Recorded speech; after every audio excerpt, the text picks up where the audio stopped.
Bienvenue sur Top Invest, la chaîne des tops d'investissement. Ici, on parle essentiellement d'entreprises de qualité. Alors, pour parler d'entreprises de qualité, il faut absolument savoir lire un bilan comptable, un bilan financier ou des états financiers. Parce que la comptabilité, c'est le langage de la finance. Si n'achetez jamais une action sans toutefois savoir lire un bilan financier, c'est comme vouloir jouer au football sans savoir marcher. Ça ne va pas marcher du tout. Enfin, ça ne va pas fonctionner du tout. On va le dire comme ça. Donc ici, on va parler des états financiers. D'accord? Donc ça sera une série de vidéos ici. Ne vous inquiétez pas. On va aller pas à pas. Ça ne sera pas une vidéo fourre-tout où on va parler de tout en une vidéo. Non. Je vais aller ligne par ligne. Déjà, les états financiers, c'est quoi? D'accord? Les états financiers sont divisés en trois parties. Premièrement, enfin, en trois parties de manière très très facile, d'accord? Parce que ici, je survole littéralement cela et je vous donne à peu près les informations les plus importantes ici, d'accord? Donc, les états financiers sont divisés en trois parties. Premièrement, on a le bilan, d'accord? L'état du bilan ici répond à la question de savoir qu'est-ce qu'on doit et qu'est-ce qu'on possède. Et la différence entre ce qu'on possède et ce qu'on doit vous donne les fonds propres, donc d'accord? Ou bien vous pouvez dire les fonds propres tangibles, préférence, d'accord? Donc, le bilan répond à cette question. Qu'est-ce qu'on doit et qu'est-ce qu'on possède. OK? Après ça, vous avez le compte de, ou bien le compte de résultat. Le compte de résultat ici, ça veut dire, il répond essentiellement à la question de savoir d'où vient l'argent. Est-ce qu'on a fait de l'argent? OK? Donc, dans ce compte-là, vous allez par exemple voir ici, c'est la partie où vous allez remarquer où on a par exemple, je prends ça ici, je prends l'exemple de LVMH, parce que l'exemple ici est pratico-pratique. Donc, pour mieux comprendre, il faut prendre vos rapports financiers ici. N'ayez pas peur, l'expérience vient avec la pratique. C'est comme le vélo. La première fois, on tombe. La deuxième fois, c'est mieux que la deuxième fois, c'est mieux que la première fois. Et la troisième fois, c'est encore mieux que la deuxième fois. Donc, au niveau du compte de résultat ici, comme je vous l'ai dit ici, l'essentiel est de savoir d'où vient l'argent. Donc, ici, vous avez par exemple le revenu, les marges brutes, les résultats opérationnels, les résultats nets ici. Attention, revenu revenu et résultat net ou revenu et bénéfice net, ce n'est pas la même chose. Ce n'est pas parce qu'on a du revenu qu'on a du résultat net. Donc ne vous inquiétez pas, on va revenir sur le revenu tantôt. Donc ici, la façon dont on va étudier les choses, c'est qu'on va commencer par chaque compte. Par exemple, le compte des résultats ici, on commence par le revenu, c'est quoi? La marge brute, c'est quoi? La marge opérationnelle, c'est quoi? La marge nette ici, c'est quoi? Ne vous inquiétez pas. Après, on va terminer par les ratios. Donc on a le compte de résultats qui répond essentiellement à la question d'où vient l'argent. Est-ce qu'on a fait de l'argent?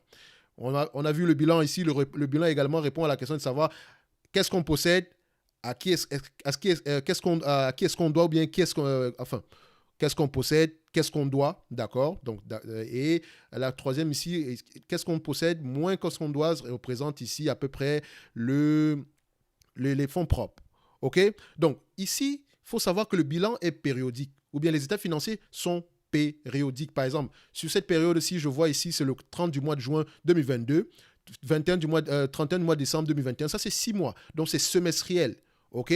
Donc, quand on compare le 30 juin 2022 et le 30 juin 2021, c'est à peu près sur les 12 derniers mois. Donc, ici, l'état du bilan actuel est semestriel. Ça prend en considération les 6 derniers mois. Donc, en tout cas, sur le compte de résultats. Par exemple, sur le bilan ici, c'est totalement différent. Le bilan ici, c'est une photographie de tout ce que l'entreprise possède et tout ce que l'entreprise doit à l'instant T. Donc, il est actualisé chaque 3 mois, donc chaque trimestriellement, on va le dire. Donc, 4 fois par an. OK? Ou bien pour certaines autres entreprises, 2 fois par an, dépendamment. Donc, il est préférable ici d'avoir une photographie de ce que l'entreprise, des états financiers de l'entreprise chaque 3 mois. Ça nous permet de voir à peu près, comme je vous l'ai dit, on répond à la question essentiellement de savoir, quand on regarde nos rapports financiers ici, de savoir qu'est-ce qui s'est passé, pourquoi est-ce que ça s'est passé, qu'est-ce qu'on espère à court terme et quel est l'état du bilan. OK? Donc, on est sur la deuxième partie ici, comme je l'ai dit ici, le compte des résultats, le bilan, et la troisième partie, ce sont les flux de trésorerie. D'accord? Les flux de trésorerie, ça répond essentiellement à la question de savoir qu'est-ce qu'on a fait avec cet argent-là. Et les flux de trésorerie sont divisés ici en trois parties. On a les opérations d'exploitation, on a les opérations d'investissement et on a les opérations de financement. D'accord? Dans les opérations de financement, vous avez peut-être, par exemple, le versement d'un dividende. Ça fait partie des opérations de financement. L'émission de la dette ou bien le repaiement de la dette. Opérations de financement. Les opérations d'investissement, par exemple, ce sont les dépenses, voilà, quand on achète, par exemple, par exemple, dans le cas de LVMH, quand on ouvre un nouveau magasin, ce sont des opérations d'investissement. D'accord? Donc, on a à peu près ces éléments-là. Donc, au fur et à mesure de notre étude ici, parce que comme je vous l'ai dit, ça sera une série de vidéos ici, on va étudier ces différents segments des états financiers. Ce qui veut dire qu'après cet ensemble de vidéos-là, vous serez des experts. D'accord? Niveau 1.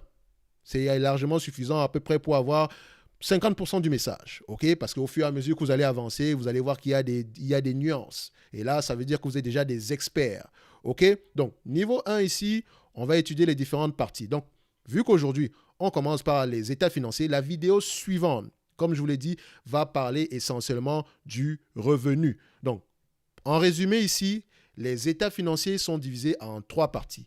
Le bilan. Le bilan ici, l'état du bilan répond essentiellement à une question: qu'est-ce qu'on possède, qu'est-ce qu'on doit? Et la différence entre ce qu'on possède et ce qu'on doit égale les fonds propres. Donc ici, le bilan est divisé ici en 2 parties, l'actif et le passif. Ok? Donc l'actif, c'est ce qu'on possède, le passif, c'est ce qu'on doit. Ok? Dans une certaine mesure, ne vous inquiétez pas, on va revenir en profondeur dessus. Après le bilan ici, vous avez le compte de résultat. D'où vient l'argent? Est-ce qu'on a fait de l'argent?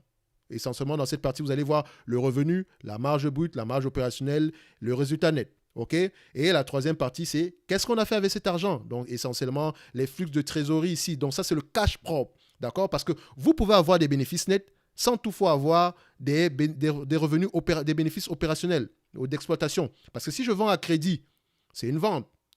C'est un bénéfice sans doute. Mais il y a de fortes chances que ce ne soit pas du cash qui soit rentré dans mes poches. Donc, l'entreprise n'a pas fait de cash. D'accord? Donc, il faut faire attention. Les trois états financiers sont reliés.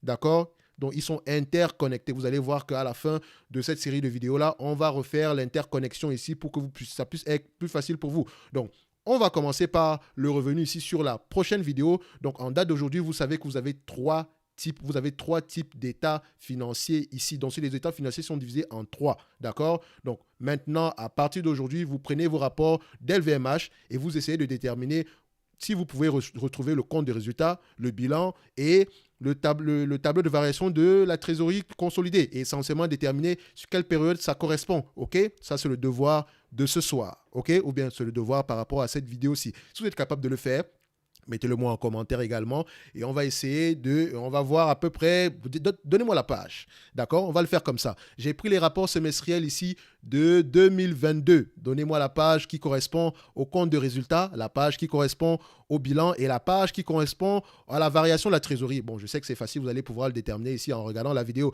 Mais si vous aimez ce type de vidéo là, si vous voulez qu'on continue à faire ce type de vidéo qui parle essentiellement des états financiers, d'accord, je dirais en surface, parce que pas en profondeur, sinon on va faire des vidéos de plusieurs heures ici, d'accord? N'ayez pas peur. C'est pas parce que c'est pas parce que vous allez faire de longues heures que vous allez devenir des experts.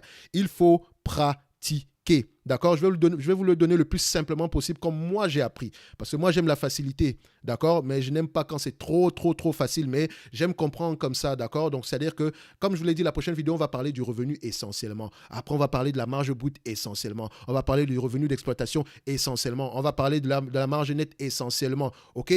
Comme ça, on aura terminé le compte des résultats ici. On va passer au flux de trésorerie et on va terminer par le bilan. D'accord? Donc, on se donne rendez-vous ici là sur la prochaine vidéo. Et si vous aimez ce type de contenu, je veux voir des likes. Je veux voir des abonnements parce que ici, nous sommes sur Top Invest, la chaîne des tops d'investissement. Ici, on parle essentiellement d'entreprises de qualité. Et je ne peux pas vous parler d'entreprises de qualité sans être sûr et certain que vous comprenez au moins à peu près le langage de la finance. Donc, on se donne rendez-vous sur la prochaine vidéo où on va parler du revenu. Merci.